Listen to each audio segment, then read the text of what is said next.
for the people who are starting or who are planning to start SMMA or freelancing in 2023, what do you think is the fastest way for them to achieve $10,000 a month? What is the best approach in terms of cold email? Like one best thing that is very important in the cold emails. Hey everyone, so today we have a very special guest with us, and he's the founder of Omni.us, Tapilo, Lead Shark, and X27, and he's also the content creator and the author of Cold Email Manifesto. So Alex, welcome here and thank you for coming. Mariyah, thanks for having me. Thanks for giving me McDowell's #1 luxury water. So how your days are being here in Delhi? Days have been good. I have a trainer, Amir, and so every day I wake up, I work for like an hour on a prime task, which is a task that'll move the needle. Amir comes in 10 a.m., do a little working out, then he tries to teach me Hindi. Oh yes. So far it's not been, it's been okay. It hasn't been fruitful yet. Since when you are living here? I've been in India, whatever the legal maximum amount that I'm allowed to say is. Okay. I've been here a long time. I've been in India a long time. Okay. Especially over the last couple of years. I came here in 2021 and then was here for a few months, went to the UK for 6 months, came back, went to the US for 3 months, came back again, went to Japan, went to Thailand, came on back again to India. So I love it here. I love Delhi. I got friends here, I like it here. Okay. Yeah. Have you been to other places other than Delhi in India? Yes. What all other places you have been to? So for Omni.us, we have a whole distributed team across India. But the main first principles team is down in Bangalore. So I was down in Bangalore. My co-founder Amit lives there and in Delhi, so I was down there. I was just in a TV commercial for Solana. I was doing like a celebrity cameo in that. So that was in Mumbai.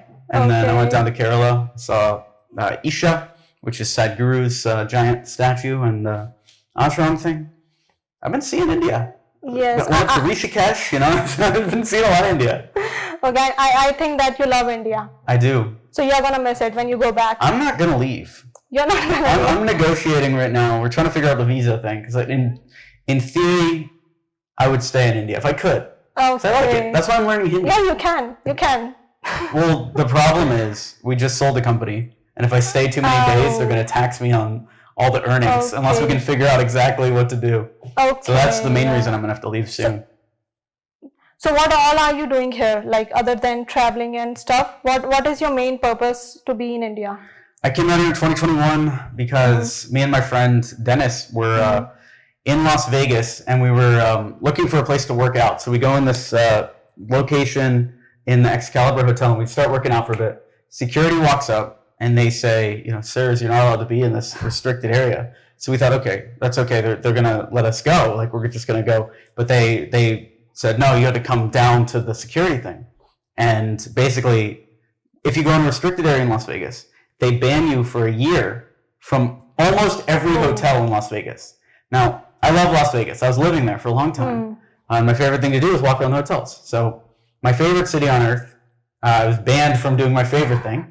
And so the next day, I booked a flight to India. I was like, what else is going to be fun? Booked a one-way flight to India. And, that's it. I met Div, who's basically my second in command, runs our whole Indian team. I finally met him, met his sister, his two sisters, his wife, his now as a kid, his mother and father. They all live in one big house. And I just realized the impact that I was having on him because the salary I was paying him, which was way lower than what he's making now, was supporting all these people.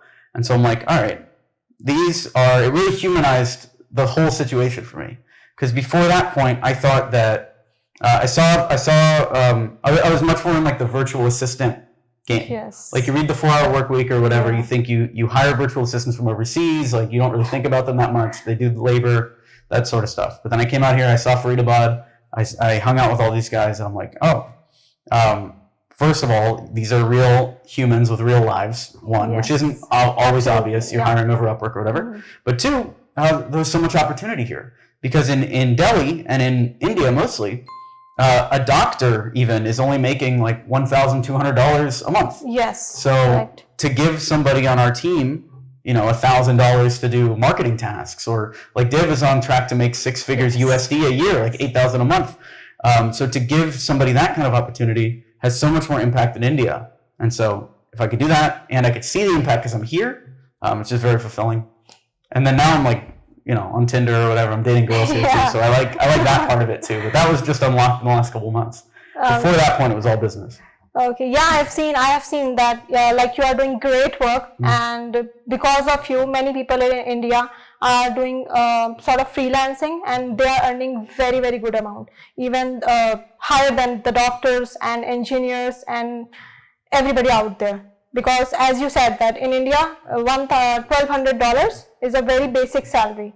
Yeah, which is what? That's $1,200 for doctors. Yeah. Only for doctors. I'm trying to figure out what that would be in rupees. Approx 90,000. 90,000. Yeah. So 90,000 in the US is unlivable. That's not even minimum wage. Yeah. I think the minimum wage there is $5,000. Dollars. Yeah, it might be a little less, but it would be like whatever, 300,000 ish.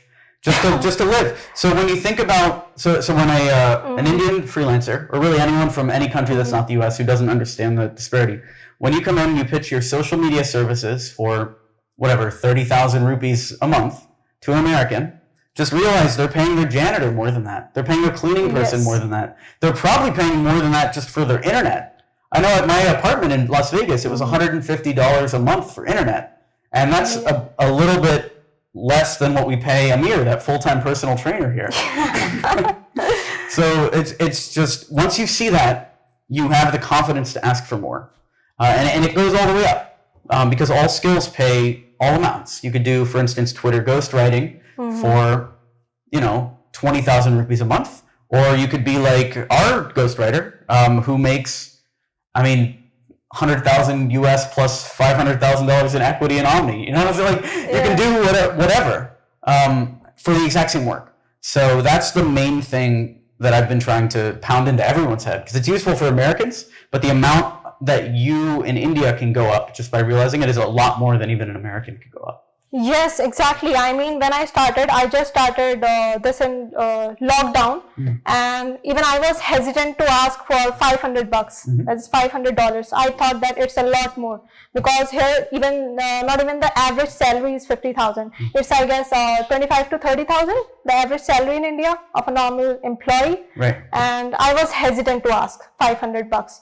Then I just worked and just saw many things, like did many courses, and I easily started asking for, easily 2K, even 4K, even 8K, and increasing the offers, because, and yes, I must say that your videos have helped a lot. I was really scared of cold emails at first, and I saw a lot of videos by many other content creators, but the way you teach cold email is super easy. Like now I think that cold email is the easiest, and I think that is why you are being known as cold email king. Thanks. Even ChatGPT knows that. Yeah, exactly. I saw your tweet. It's the easiest and the cheapest way to contact anyone. Yeah. You just make a list of people you want to talk to, send them emails. Everyone reads emails. I don't care if you're the president of the United States or a random person that works at McDonald's. Everyone has email. So it's the easiest way to reach anybody you want. Yeah, I used to think like I was scared of the process. Like you need to fetch the leads, you need to set up the account, you need to set up the software, the automation software. But when I saw your videos and saw your stuff, I have watched Email 10K as well. Then it was like super easy. I was like, why I did not know this before? And I started doing that. That's super easy. And that's fun too. The process is fun. And then I realized why you are being known as cold email king. It started the same way for me, because I was in Florida and I had no connections. I wanted to either get a job in Silicon Valley in San Francisco, or I wanted to work in New York. And I knew nobody in either one of those cities. And so the only way to know people was to email them. So I moved to New York with no connections, no plan. And I just sent was 100 cold emails a week, very low targets. Now we do like 100 cold emails a day minimum, thousands of cold emails, whatever. But it was 100 cold emails a week, 20 a day. I would just go sit at the coffee shop 20 a day. And within 2 weeks, I had a job at a funded startup in New York City. Wow. No connections, no nothing. So it's crazy how much your life can change. Those two things. It's reaching out to people that don't know you and charging rates that you are uncomfortable charging. Yeah. Basically adding a zero to whatever you're thinking about. Yeah, I mean, when you feel low for yourself, the other person is going to pay you low as well. But when you just set up your standard, then they're like, obviously, follow it. So how did you start your journey in this online space? I was a big fan of the online business gurus that were big back in my day, back in the old days. Ramit Sethi was huge. Yeah. Noah Kagan from AppSumo was just starting his courses up. And so I was taking a couple of those courses. Andrew Warner had this thing called Mixergy, still around, yes, right? Yes, yes. Okay. A lot of these people are forgotten. I don't know what happened. But he had this thing called Mixergy, and I was just watching that. And there was this woman on there that was talking about lean product development. Lean product development is basically where you start a business without having a product. So you just have an idea, you email it to customers, and then you get their feedback on it, and then you try to sell them. And that was the first place I actually saw cold email being used, was in lean product development. And so I just tried. I saw that, and I'm like, all right, let me try to do a startup. Yeah. And then I just started emailing people about it, and just tried a bunch of times. And eventually, after I was in New York, I finally started to get it to work. That's amazing. I never really succeeded until, so I quit that job that I talked about, the funded startup, after 6 months. I thought I was having fun, and then I went on this trip with my friend to Chicago, and we were just like partying it up. We were having so much fun, and I'm like, why am I working and like hating it when I have so much fun partying? This was like my mindset, and I was like, so I just don't need to work. So I quit my job as soon as I got back to New York. Turned out to be a pretty bad decision in retrospect, because I didn't have anything else lined up. Yes. And so I tried consulting for a few months. It didn't really work, didn't really do it. But I ended up getting a job at this agency in New York City as a junior sales guy. And I would grind every single day, to try to make sales, because the opportunity I realized, we had a team of 4 sales guys on this team, on this team. And these guys loved drinking, they loved partying, they loved going out. But they would come in the morning, come into the office, and they wouldn't want to write their proposals. They wouldn't want to do anything. So I would just ask, like, hey, I know you don't want to write this proposal. Can I write the proposal and take some of the commission? Like, we split the commission. And so eventually I was writing the proposals for everybody in the spot, all 4 guys, where I was helping them all with sales. And then I realized if I really wanted to sell, we just needed more leads. So I would go on Quora and I would answer questions, and that was when I started making YouTube videos, just talking about like Android versus iOS, which one should you build for first, like all that sort of stuff. And what we ended up doing was we just started increasing the number of meetings that were coming into the agency until I was able to basically pack myself completely solid with meetings. So cold email, Quora, some Reddit posts, and then sponsorships on directories. Booked us solid. I started taking all these meetings, and by the end of that first year, I'd closed $750,000 in sales from nothing. That's huge. And then so I kept doing that, and then by the end of the second year, it was over $1 million, so 1.25 or 1.5 million in sales, which at an agency of that size, to put it in perspective, that was 16% of the revenue at the time. So Tom, the founder of that agency, was so happy with that, he became our first client. He made me the director of marketing. Which allowed me to become a contractor. He said I could have other clients, and that was the beginning of our agency that helped agencies, X27. X27. Yeah. Yes. I mean that's amazing. I think you was working with the Dom and Tom at first. Yeah, that's Tom. Beginning. Yeah. It's Dom and Tom. Tom of Dom and Tom. Tom and Tom. Yeah. So I mean, you have a great journey so far. What do you think about ChatGPT? Like how it can impact cold emails? Like, is it gonna affect in a positive way or negative way? There's a lot of cool stuff that machine learning can do. I mean, I ran a machine learning startup. I ran Taplio. Yeah. That was all based on AI and machine learning. We just sold it, so I can probably say the real stuff about it now, now that it's sold. I think ChatGPT is cool. GPT-4 is going to be even better than GPT-3. A lot more data is being pulled in. I also think right now it's not as good as a human.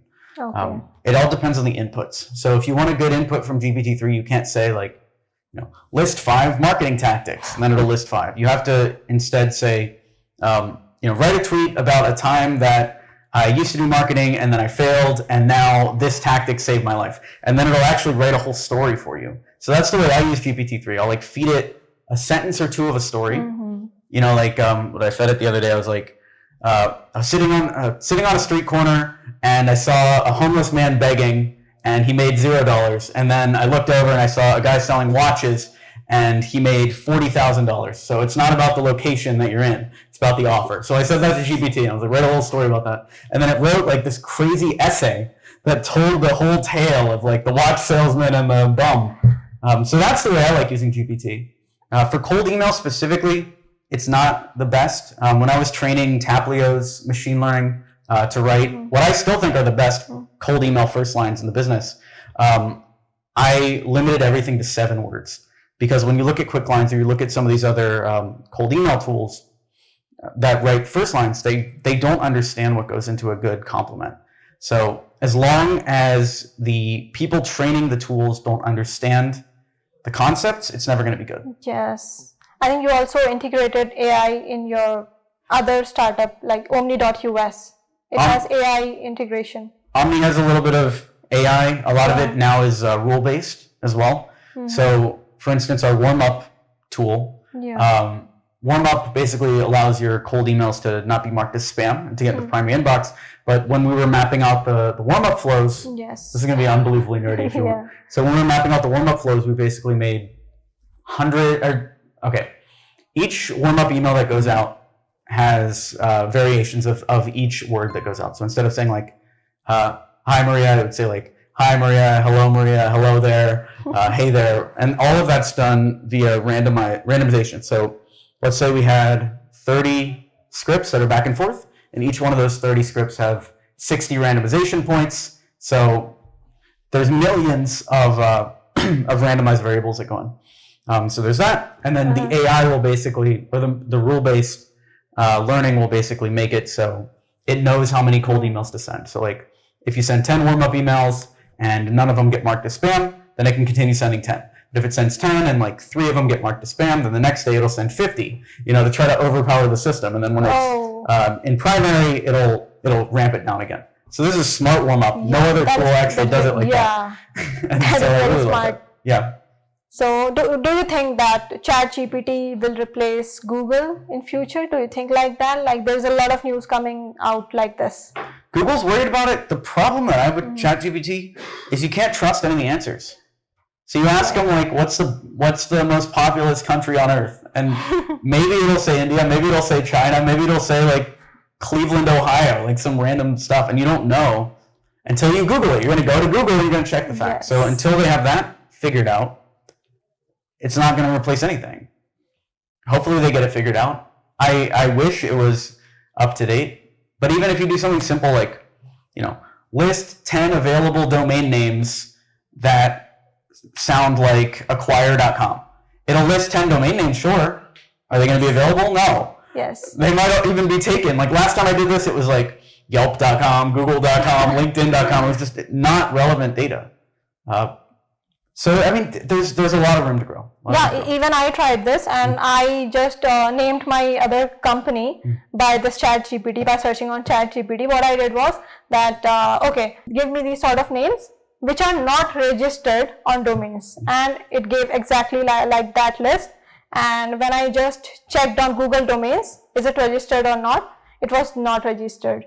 So I was like, it was good for me. I just picked one name, and that was very easy. Otherwise, I usually take 4 to 5 days to just name something because you don't find it on the Google domains. I pay the expense. Taplio, I think we paid $1,000 for. Experiment27.com was $1,000. Yeah.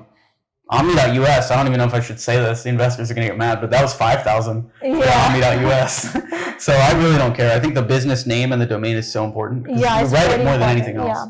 So I don't mind paying a little bit more. And that's typically what I'll do is I'll look at the secondary markets for the domains. Because you'll find a lot of good ones. Taplio.com was 6 letters, right? And the company that bought us, Lemlist, had a 7-letter domain. So you might be thinking, Kieran, he bought us for the revenue, but he also got a 6-letter domain out of that. Really shortened his domain up. So was Tapilo funded or bootstrapped? Tapilo was completely bootstrapped. Completely bootstrapped.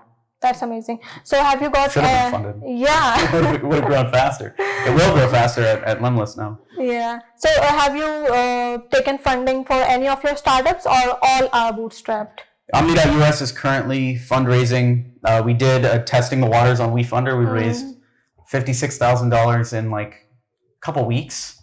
But we refunded all that money. We returned it all to investors, because what we realized is if there's that much demand from the public, we should just raise like a real round. So now Amit's out there like grinding the phone, because if we can raise like, we don't need much, right? We're already basically profitability, but $500,000-$600,000 wouldn't hurt anybody. Yeah. And even when you get funded by someone, they have a little bit of control over the company, over the things. I think having people have their have skin in the game is better. So, for instance, for Taplio Tweet Hunter, Pony Express, that big company, there were a lot of influencers that got equity, especially in Tweet Hunter. J.K. Molina had a big piece. Tom and Tebow, the 2 founders, had a big piece. And then they had this board of advisors where each person got like a fraction of the company. We had similar at Taplio, but I don't think we gave equity to them. But the board of advisors is so key. Similar at Omni, like I was talking about, we're negotiating right now to give equity to this guy. And he's a Twitter launch guy. So we give him equity, he'll get out there. Yeah, we're paying him too. But now his skin's in the game. So even after 1 year, let's say it's 5% of the company, after 1 year, he'll continue wanting to work on it because he'll see his equity going up. And 5% of a $1 billion company, which is where we're trying to go, that's $50 million that he might get from that. So I like giving equity because it really turns it more into gambling, which I'm a big fan of. Yeah, we can say that. So like you already have Omni.us, Tapilo, and other startups in your bucket. So what are you planning next? I'm just riding Omni.us. We're about to launch we're about to rebrand our coaching program, Email 10K, into something else. Omni.us, though, I think has the potential to, like I said, become a $1 billion company. So it's the only thing worth working on right now. So we're working on that. And then I'm writing a new book, which I can't announce yet. Maybe I can. It's called Freedom Manifesto, and it's all about how to find health, wealth, and love overseas. So basically, kind of like 4-Hour Work Week, it'll show you how to start a business that funds your lifestyle, how to stay healthy on the road, and then also how to date in foreign countries. So all 3 things you need. What does everyone want? They want health, wealth, and love. Right. Let's give it all to them for 99 cents on Kindle. Every single thing that you could want in one book. Yeah. So like for the people who are starting or who are planning to start SMMA or freelancing in 2023, what do you think is the fastest way for them to achieve $10,000 a month? Number 1 is coming up with an offer that is worth $10,000 a month, or figuring out how many clients you want. So let's say you want 5 clients at $2,000 a month. $2,000 is a low enough rate that they can close on the first call. You don't even really need a contract. You just send the Stripe link, like they'll sign up, no problem. It's a low amount. So come up with something that's worth that. And the way that I would think about it is, how can you make your clients $20,000 a month? What's the skill? So when you say social media marketing agency, SMMA, I would think instead, what is the one social media channel where I know I can drive that many results? For me, if I was doing this, I would do it on Twitter, because I know with Twitter, you do the giveaways, you tweet in the right ways, and you actually generate real leads for customers. Other people might have different paths. Like they might be super good at lead gen in Facebook groups, or they might be really good at making YouTube videos and sending those to potential clients like we used to do on our YouTube channel. So I would pick one channel where you can make somebody at least $20,000 a month, and pick a target audience that would actually be able to do that. So for instance, like let's say a web development agency where their average ticket price is $150,000. Like when I was at Dom & Tom, our average thing was $150,000. So you pick a company of that size, then you pitch them using cold email. Make a list of these companies, send a cold email following the 3 C's. So compliment, case study, call to action. Like, hey Tom, big fan of Dom & Tom, love the work you did for Power Rangers. I would love to generate more leads for you using Twitter. I've already worked on my own Twitter account and I'm able to book 30 meetings a month. How would you like to work together? ? Or mind if I send over a couple times to chat? Send 100 of those, 150 of those, get the responses back, get on your call, ask them some discovery questions. What have you tried in the past? Have you ever used Twitter? If everything looks good, are you ready to move forward right now? Just like a lot of questions like that. And then when they say yes, send them over. You also say like, so if I could make you, so I estimate within 3 months we'll be up to $20,000 a month with these closes based on everything I've seen. Are you ready to move forward? And they'll say, yeah. And it's like, okay, cool. Cost to work together is only $2,000 a month. Let me send you the Stripe link. We can sign up right now and get this going. And then you send over the Stripe link. They pay you. And then what? You do that 5 times? You got your 10K? Yeah. Easy. Easy, very easy. But you have to follow very strict process. Like you have to be consistent. Listen to all that, yeah. You have to be consistent because I've seen what all the people do is like they will send 100 emails today. They will skip that. They will skip that part other day. And then they will send 50 emails. Then they will skip that. So you have to be consistent. As I'm writing this new book, I've boiled it down a lot more. I've been thinking about it. Yeah. So you really need what are called prime tasks. So a prime task is something that's going to get your offer in front of at least 10 people. And all you really need to grow a company is 1 prime task a day. So show your offer to at least 10 people every day, and that's going to be enough. You don't need hundreds of people. You don't need thousands of contacts, but it's 10 targeted people. So it could be 10 Instagram DMs. It could be a giveaway on Twitter that's seen by at least 10 people. It could be 10 cold emails, 10 cold calls, whatever you need. 1 prime task doesn't take more than an hour a day. And you just put in that time and you see the growth. Omni's revenue is up 54% this month. And it's up 54% because I started implementing the prime tasks. I boiled down what are the things that only I can do that are going to get the offer in front of at least 10 people. And I made a whole list, I don't have a name for this yet, but eventually it's all going to fit on one poster. I made a whole list, and then every morning I just like pick from the menu. I'm like, oh, we're going to do a Twitter giveaway. I'm going to do a YouTube short. I'm going to send 10 cold emails to collab with other people, whatever.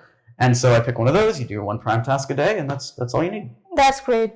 And also I have seen like people at first close clients easily, but they have a problem in retaining them. So what do you say about that? Like how to retain clients? Because I have seen like people close 2K, 4K, they face problem in retaining that client. So any client, it's easy to make sales. That's why, because you promise a client $1 million and you say it's only $2,000 to make $1 million. Sure, they'll give you $2,000. But can you deliver on those promises? That's the main thing. Anytime you want to create a service, you just want to make sure you can deliver on that. The easiest way that I've found to make sure you can deliver is sourcing other people to do the work. So let's say you did want to do social media marketing, and so you've done what I said, and now you're niching down. You want to do Twitter ghostwriting for entrepreneurs. Well, now you go to Twitter and you find ghostwriters that have done this before, and you reach out to them. You're like, hey, would love to send you some clients. And they'll say, oh, really? What do you got? And then you say, well, I'm reaching out to a bunch of CEOs. Mind if I send them your work? And then they'll say yes. And now you have a fulfillment partner. So now you have somebody that you know you can deliver. I would mark their services up by about at least 50%. And then you sell with them. Because if you have somebody else to fulfill, then you can just focus on sales. A business is 3 parts: sales, marketing, and production, especially an agency. So what you need to do is find somebody for production. The reason why you find somebody for production is there are 2,000 to 3,000 ghostwriters for every good salesperson. Maybe 2 to 3 million ghostwriters for every good salesperson. A good salesperson is that hard to find. So you focus on what's hard. You do the sales. You do the lead generation for yourself. And you outsource the thing that is in high supply. And if you can find a good partner, you put in some time up front to find a good person that is able to deliver, then you won't have any trouble retaining clients. Because if a client is working with you and a client is happy, and more importantly, if you're running marketing, if a client is making money, then they will stick with you forever. Forever. So do that. And the good thing about running this through partners and having them do fulfillment as well is now you're an agency. So let's say, this guy is doing good, a ghostwriter you find is doing great, but he caps out at 3 clients. You try to send him a 4th client, he's like, oh, I can't do it. Go find another one. There's no limit to the amount you can sell. If you were doing the work and the sales yourself, now, first of all, your time is cut in half, because half your time is spent on sales and half your time is spent on production. True. So your sales are going to be half as low and your production is going to be half bad. So now all your time is spent on sales and you have unlimited fulfillment partners. So now you can scale all the way to the moon, get way past 10K, get to 80K, get to 100K.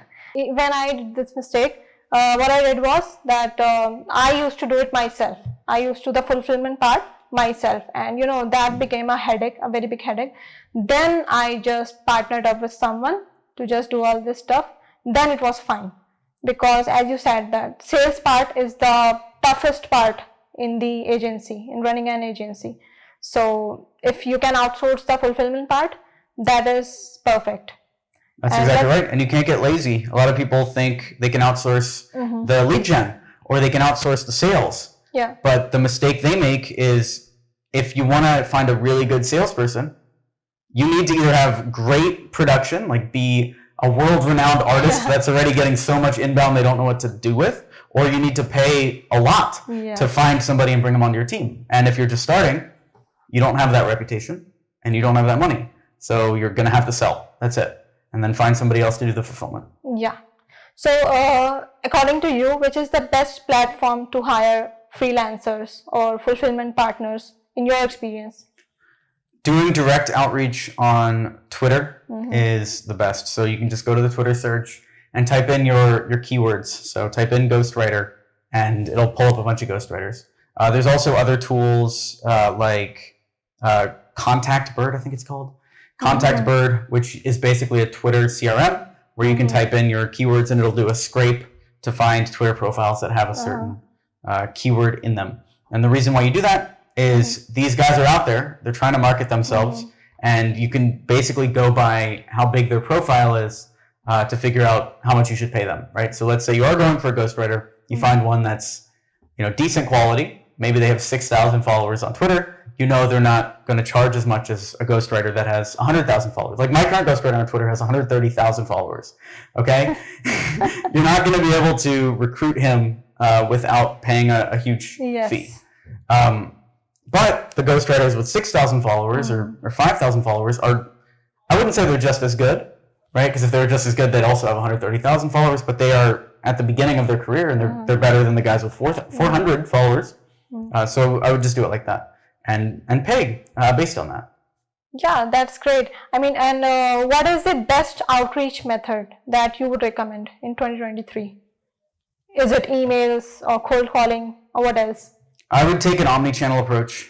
I mean, Omni, right? Yeah. Omni is all about approaching people on every platform. Channel. Yeah, because the reason why cold email worked in the beginning and still continues to work really well is when you're at an office, you're in your email. You're looking at your email. So the easiest way to reach people that are in an office, it's to send them an email. But guess what? There's a phone right there, office phone.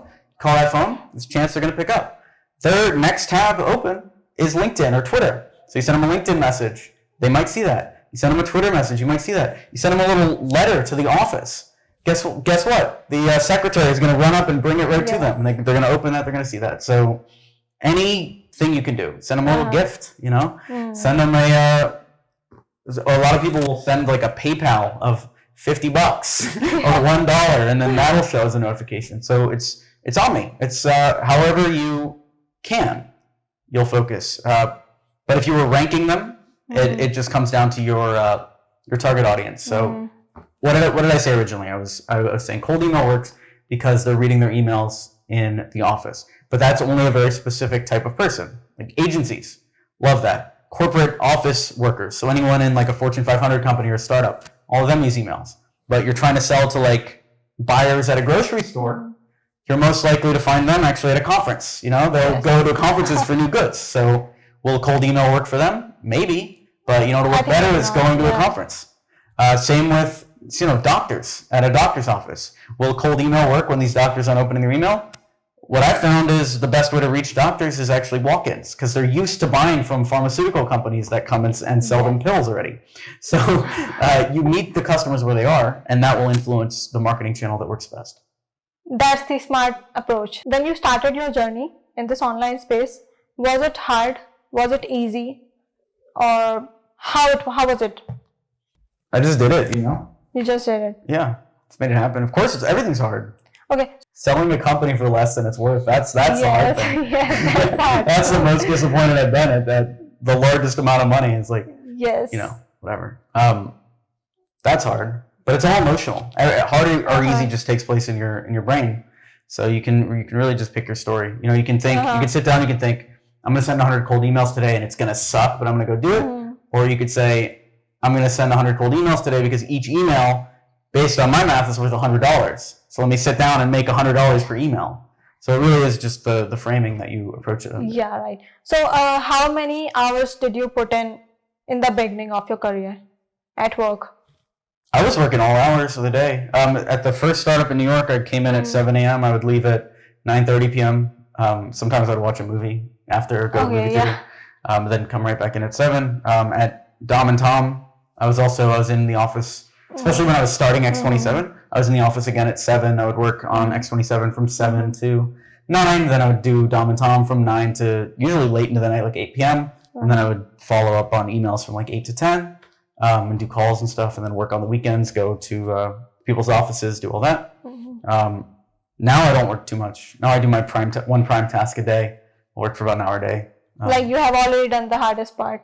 The hardest part is building momentum. In Good to Great, it's called starting the flywheel, company flywheel, which is once the machine is going, it keeps going. It took a while. It takes a while to build it at all times because it's not just feeding the machine leads. Especially so now that we're building, I've seen it with Taplio, I've seen it with Omni as well.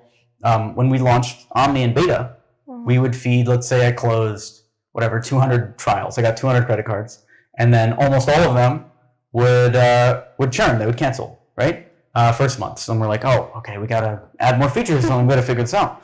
And so the next month I'd do it again. I'd throw 200 credit cards that get in there, and then some would close, but not many. And then finally this month 3 of Omni, because Omni is still very young in its cycle, all of a sudden we added the right features, multi-inbox, inbox rotation. We got warm up to work. And all of a sudden, of the 200 people, 175 are there. So it's like, now the machine's going, because now we know every month we just feed it another 200, or now we can invest that money and get 300, 400 signups, 500 signups. And now we know the machine is working. So that's what it's all about. Similar for your agency. That's where fulfillment comes in, right? Your sales guy closes the deal, then it gets passed to the team who fulfills and makes the client happy. That client then recommends new people. That client then signs up for the next month, and then every month becomes easier than the next month, than the month before, and then you can work less and less. Yeah, so the hardest part is to establish everything, just to set up the momentum and just hire people. This is the hardest part, because what I have seen is most of the content creators, they just showcase this like it is very easy to do SMMA and freelancing. You just need to put in 1 hour daily and you can just earn 2 to 5K a month. So they just show it that way, and what people do is people just jump in and then they think like, okay, I just have to do 1 hour a day, I just have to work 1 hour a day, and that's all. I can easily earn 2K. Then when I realized, when I did it myself, I realized that this is all wrong. You need to put in very hard work. Like there is a hard work in the beginning, and especially if you are not aware about that industry. So you need to put in hard work. Then comes a stage where you can just work a little, like 1 hour, 2 hours, 3 hours probably daily. That's the thing. I love compressing it down because it's true. You can succeed with 1 hour a day. If you spend your 1 hour on Monday sending 100 customized DMs, customized, like actually thinking about what you're sending and making it work, then let's say 20 people get back to you, and you can book a call with 10 of them, and now Tuesday can be your 10 meetings or whatever, maybe the rest of the week's your meetings, and you can close $2,000 because one of those 10, if 2 of those 10 close at 2K, you've made 4,000. You just need 1 of those 10 to close. So it is actually very possible to succeed with 1 hour a day. You just need to be open to feedback, and you need to be willing to pivot, because you might spend 3 weeks on those 100 DMs a day and get very little responses. But what's cool about cold email is it teaches you exactly what's wrong. So you send 100 cold emails, and let's say 40% of them bounce, like the emails don't exist. Well, now you got to learn list building. So day 2, you send it, and now 0% bounce because you figured out how to send the correct emails, but nobody opens. Okay, then day 3, you're like, oh, I got to figure out subject lines. Now you figure out your subject line. Day 3, 70% of people open, nobody responds. You're like, oh, guess I got to figure out how to write the body of the email. Day 4, you write a good body of the email, and now you've got whatever 6% response. Then now you got to, but then nobody books meetings. You're like, okay, well, now I got to figure out how to get them to go from response to meeting on day 5. Day 6, now I got to figure out I'm at these meetings, but they're not closing. So I got to figure out how to get them to actually pull out their credit cards on the meetings. And that's all you need. There's nothing else to learn. That's 6 days. It's not that much.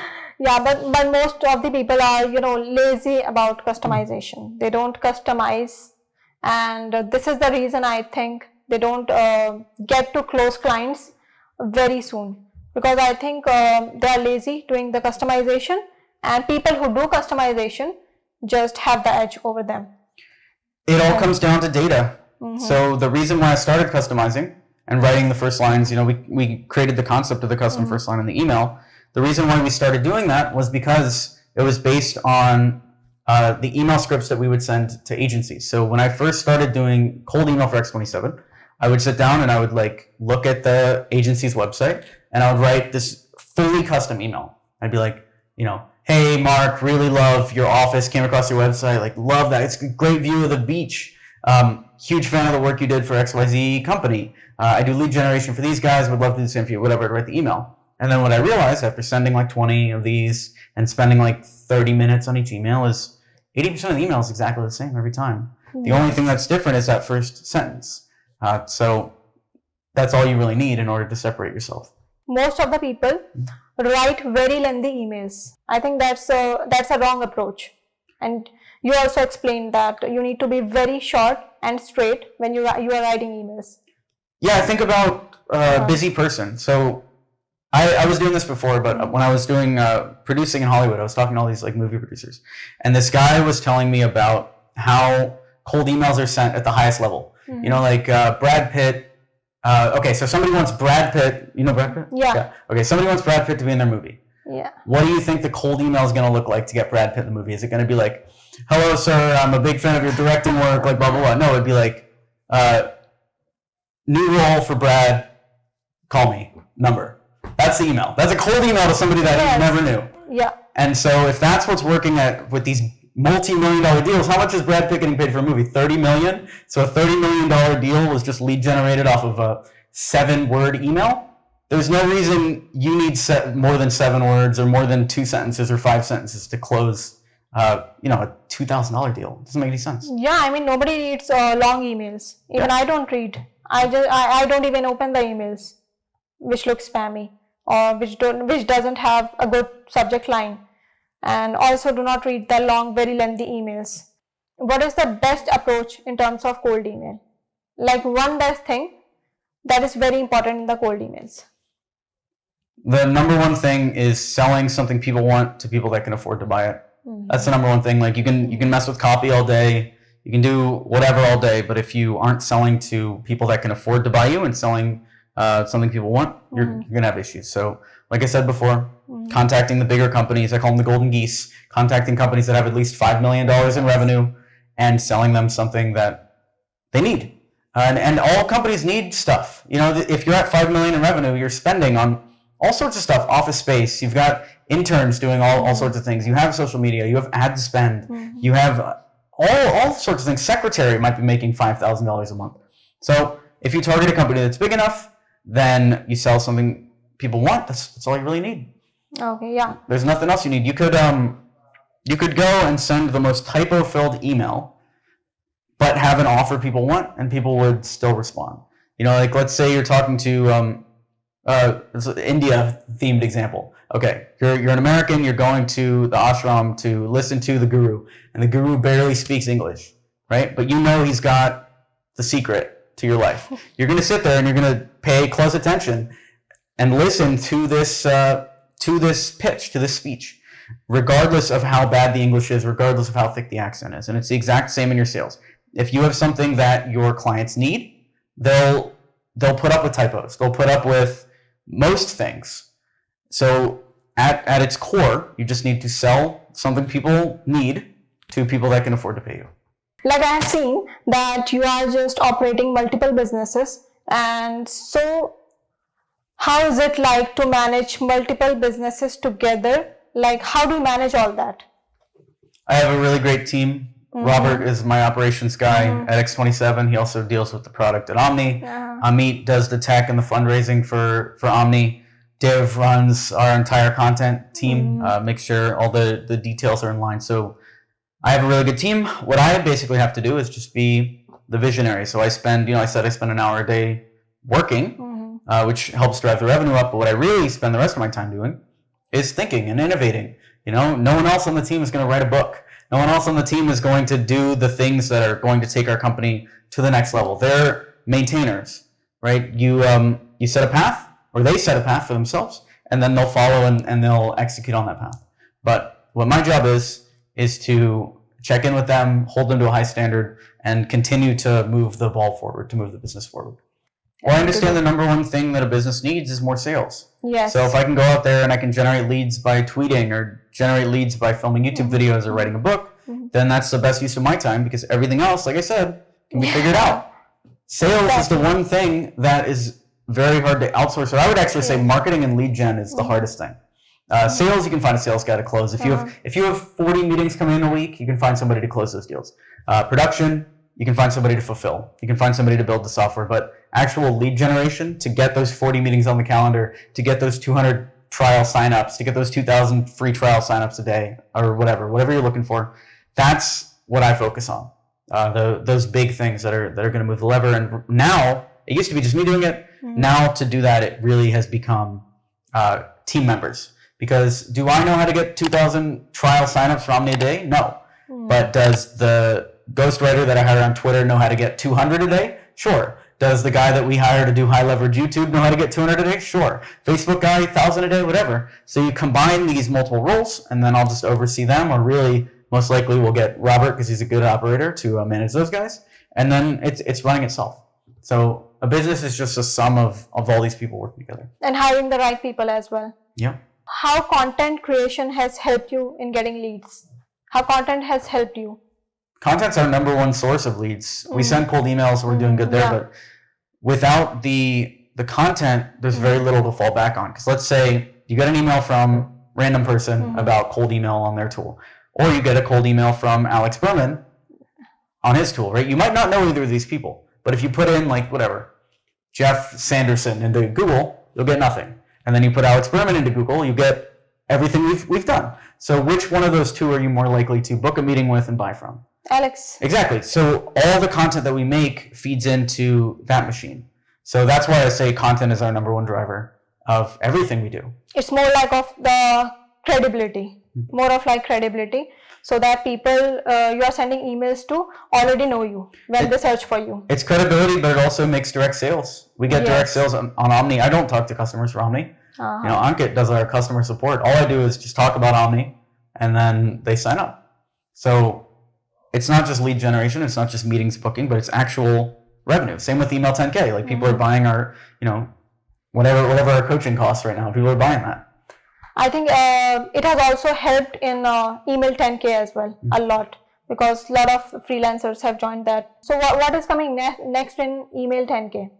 We're about to reinvent the whole thing and make it more of a university. We don't have the name for it yet, but what I'm imagining is you pay for a year up front, it's $12,000 for a year, and then you're in it, and there's a whole university, and there's maybe a Facebook ads guy you talk to every week, and there's a cold email guy and a mindset guy, and whatever. I want to build like Hogwarts. You go to Hogwarts, and there's the potion guy and the defense against the dark arts guy. So I want to have that, but for business. So you join, you come on the calls every week, and then by the end of the week, ideally everything's changed, in your life, and then you come the next week, and you do that for a year. That's great. So I have seen that you talk about American English a lot. So what you have to say about that? How people should talk to Americans when dealing in the business or that stuff? What I've found is most educated people in India can speak English. The problem is two things. It's understanding the American accent, because maybe they can understand British English, maybe they can understand other Indians speaking Indian English, but they can't understand the American accent. So the fix to that is to watch more American TV shows and podcasts to get used to understanding it. But then number two is confidence in the actual language. I'm always surprised. Like, I'll be talking to two people. Like, let's say I'm talking to you and one other person, and I'm talking to you, and you're talking back to me all day. And then this person's like nodding or saying like one or two words. And then I'll find out like a week later, this other person actually speaks fluent English, but is too scared to talk. To converse. So confidence is just going to come from practice. As I'm learning with Hindi, you just have to basically say something in Hindi, and then when it works, then you get confidence. So similar, to them speaking English to an American, say something in English. When they understand you, now you build a little confidence, and then you continue. Those are the only two things. Yes, right. Learning English, I don't know. I'm not a language tutor. I have no idea if you don't know how to speak English. But the thing is, most educated Indian people already know how to speak English. So how your Hindi classes are going? Like, what you have been learning in your Hindi class? What all have you learned? Mera naam Alex hai. Mera naam Alex hai. I got that. I got ye kitne ki hai. When I go into a store, I'm like, ye kitne ki hai. Okay, how much is it for? How much is it for this? Yeah. And then they say like whatever, 500, and I'm like, nahi. Okay, so you bargain as well.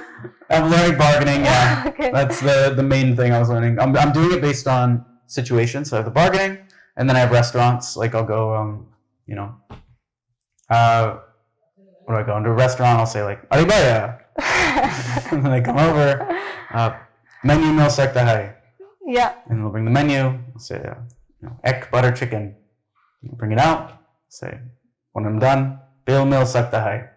Bring that out. Bill mil sakta hai. Okay. Bill mil sakta hai. See, I'm glad you're here. If we were at a restaurant together, you'd help me. And then I say, shukriya. Shukriya. Shukriya. That's great. I mean, you have learned amazing. I'm doing it based on, it's by situation. I don't know if that's the best way to learn a language, but what I realized is I only do like the same 5 things every day. So like if I learn Hindi for those 5 things, I could cover 80% of it. Yeah, I think if you stay here for 1 more year, you will be just all fluent in Hindi. You will understand everything, and you can speak as well that way. I hope so. Yeah. So like I have also seen your story other day on Instagram. I think you were buying a watch. Yeah, up in the market. Yeah, you're in the fake market. Rolexes. Yeah, fake Rolex, and I think you were speaking in Hindi to that guy. That was the point. Yeah, Amir, who's my trainer. Yeah. He trained me on how to negotiate. I went up there and made it happen. And then I used my negotiation skills outside of Hindi. The next day, I was talking to somebody, and he was pitching me on his salary. He was like, I need to make $6,500 USD a month. And I was like, oh, nahi. $2,000. And he agreed. So I saved 60% or 70% of this guy's salary using those skills. So I've already paid Amir's salary, years over using this already. How has your life been in USA versus India? Like, what all are the differences, and what you like about US that you don't like about India, or like stuff like that? Like how it's been. US has this thing called mini golf, where it's basically like a little golf course. You go on dates a lot, and you like hit the little putters around. Does not exist in India. Number one, that was the most shocking thing for me. I like India a lot. The food is great here, and I think if you can get used to the chaos, I thrive in the chaos. Yeah. So when one of my friends came here recently from Romania, he and his wife did not thrive in the chaos. They thought it was like something out of a James Bond movie. When they go to a foreign country to find like the secret message, that's what it felt like to them. I like it here. I don't even mind the dust. I'm fine. So was it difficult for you in the beginning to move out of US, coming to India, like leaving your family and all that, or no, you just enjoy that? I don't mind. I've been basically a digital nomad now since I left Tom like 7 years ago. I've been living all sorts of places. Vegas, LA, other countries, UK, like France. I was in France for a little bit. Japan. So no, I'm fine. You're fine with it. The last time I left was a little hard because my nephews and nieces, my brother's kids really love me. And so they're like, when are you coming back? And I was like, I'm only going to be gone for a couple weeks. And this was months ago. Yeah. And so now they're like hitting me up on the Discord, family Discord and stuff. Like, when are you coming back? Come on. So I will do one rapid fire round with you. Sure. A quick one. So you need to choose one. Love or money? Love. Love. Okay, Take why? it. Why? Why? Because I feel like I got enough money. That's probably a good answer. Okay. So India or US? I'll stay in India if I can. Okay. And why? I just like it here. I feel like I got good roots now. I got good friends and stuff out here. I have friends in the US too, but I don't know, I like really, But you get a vibe here. Yeah, the vibe. It's all vibes. It really is all vibes. You are from US and Yeah. you like India. I'm from India, but I like US more. There you go. But you've never been. Go to the US. You know what I'm saying? You'll see what it's like. What it's really like. You're trying to say that I won't like it there. I think you would love the US. I think it all depends on where you go. I just wouldn't go to like the dangerous parts of the US. You just go to like whatever. That's what I LA am or scared something. of. Yeah. Go to LA and just hang out in Beverly Hills. You'll be fine. You'll love the US. As we know, as of now, that you are very successful. You have many startups. So what is the number one key to become successful that you would advise to others? Identify your prime task and put in one prime task a day. So what is the one thing you can do to get your offer in front of at least 10 people a day? Mm-hmm. Just do that. You're ahead of 99% of other people. And then, you can switch to, last person I told that to was like, why don't you do 10 a day? And I'm like, you can, for sure. But it's like telling somebody to run 3 miles when they've never run a marathon. Instead you should tell them to like, maybe run to the mailbox and back. Run a couple feet, first. But then, after that you can do more. But that's the most basic thing. Number one issue that people run into is not selling something people want. Number two issue is not showing that thing to enough people. So I have also seen that you have also built a NFT. How your experience has been with that? We actually had two NFC projects. One was Crypto Bucks, which was 150 NFTs that could be exchanged for real money after October 5th, 2022, which anyone who owns a crypto buck, exchange it if you want. We only had 150 of those, and I sent those out to whatever top holders and my friends, and that was just all outbound. The more successful one was Betty's NFT. Yeah, I think you exited that. NFT. Yeah, I sold it off to somebody. But that was 8,500 holders of our NFT on Polygon. That was very natural. So what we did is just did giveaways. We're like, everyone who replies to this tweet with their Ethereum wallet will get Betty's NFT. And that just went super viral. I don't know what happened. A couple times. Every time we posted it, it got thousands of people signing up. Posted it again. And then we sent a few more to some of those top NFT holders. And it just it did its thing. It was good. So how was the process? Like how you felt that you want to build an NFT? I was just really hyped on crypto at the time. Yes. I was buying some NFTs. I got some winter bears. I got some other random stuff that I don't. It's all zero. It's all zero now. Oh, so you were meerkats. I got some meerkats. So you were like, I have made a lot. Let's get into this as well. Yeah, let's build NFT as well. I've made a lot of like different stuff. Yeah, I like art. And then we had this girl on our team, Monica, who was a great artist. So I'm like, Monica, let's draw some Betties. Draw some NFTs. Yeah. And so then she made all the assets. I figured out how to, there was like some tutorials on YouTube, so I figured out how to use code to programmatically generate it. And then we ended up hiring this Russian developer back when you could still hire Russians. And he knocked it out for us really quick. Okay. You do crypto as well with NFTs? I have crypto. I'm over it. I got PTSD so bad. I lost so much on crypto. It's not fun. I'd rather just do SaaS. Software is the best use of my time. SaaS is good. Yeah. Better than crypto. Mm-hmm. Okay. For me. For you. Some people it's great for. Yeah. So I think you just invested and you did not trade in crypto. And at a point in late 2021, there was like a dog coin craze. So Hanzo was like so low for a while. I had like maybe $2,000 of my Hanzo or $4,000 of Hanzo. And then Shiba Inu started taking off, and Doge started taking off like crazy. So then everyone started buying all the other dog coins, and my Hanzo went up from let's say $2,000 of Hanzo. It was worth like $30K at one point, and so I sold my 2K. I was like, let me get my little 2K out, and then I was like, this Hanzo, this is what I've been waiting for. It's gonna go to $1 million, and it just 30K was the top, and now it's worth nothing. Wow. It's worth like $200 or less. Wow! You can't even sell it. Yeah, so it was good for you. I mean, good in terms of the fact that it broke even. It was cool to watch Yes. the little journey of it, but no, it wasn't good. I could have sold, I could have made 30K and I made nothing. Okay, but SaaS is still better. SaaS is way better. Okay. SaaS is way better. I worked for 3 months on Taplio. We sold it for 7 figures. That's fucking crazy. That's way better. And in crypto, you can just lose it in a single day. Yeah. That is why SaaS is better. Even now as well, whenever... SaaS is better because it's free money. So in SaaS, I don't know of any other business like this. In SaaS, you can close somebody on $100 and it's not worth $100. It's worth $3,600 because of how the valuation's worth. So for every $100 I make for Omni, I add $3,600 in corporate value.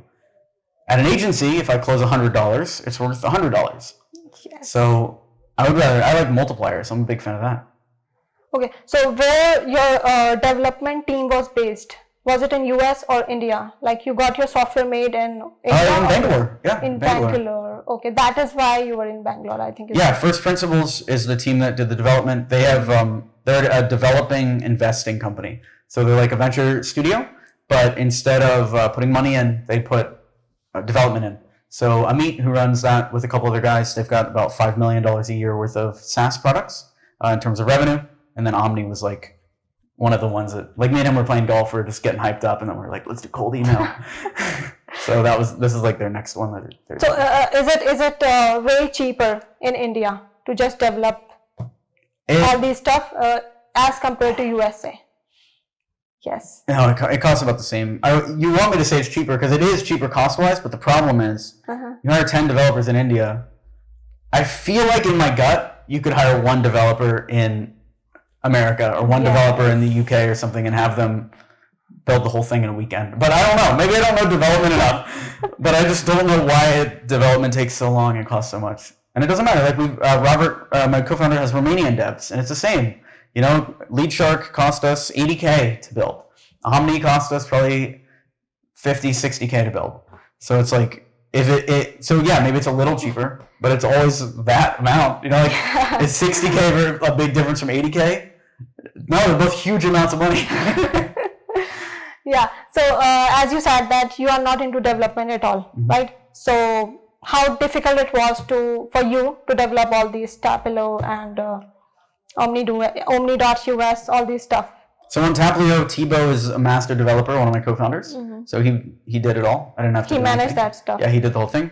On LeadShark, it was very stressful because I was trying to really manage the devs, and there were some issues like trying to get some basic stuff right. Like we tried to build a LinkedIn scraper, it cost $30,000, and then LinkedIn changed their backend, and none of the code worked. And so we had to do that again, and then we spent another $15K on LinkedIn scraper. They changed it again, and then we're like, we don't need a LinkedIn scraper. So that's just $45,000 that's just gone. So I got really stressed out with that one. Eventually we ended up selling LeadShark. Now it's part two First Principles. So now that is part of Omni as Omni Leads. So we were able to recoup all the money we put into it, which is really good. But yeah, that was kind of a nightmare. So I don't like managing devs that much. I just like finding people that can manage devs, and then they just send us the bill, you know. And then I'll just work on trying to get sales high enough so that the company's worth. Because you're best at that. Yeah. So it's valuation on Omni right now is 12 million. So it's worth a lot more than what we put probably 70K into it. So it's it's good. Okay, amazing. So thank you so much, Alex, for just taking out time and coming in here. It was a great conversation. So you want to say something to our audience? Sure. If you want to send your first cold email campaign for free, go on over to omni.us. And if you want to learn the magic, the superpower of cold email, go on over to coldemailmanifesto.com and grab the book for only 99 cents. Also, if you liked the video, just hit the like button and subscribe the channel.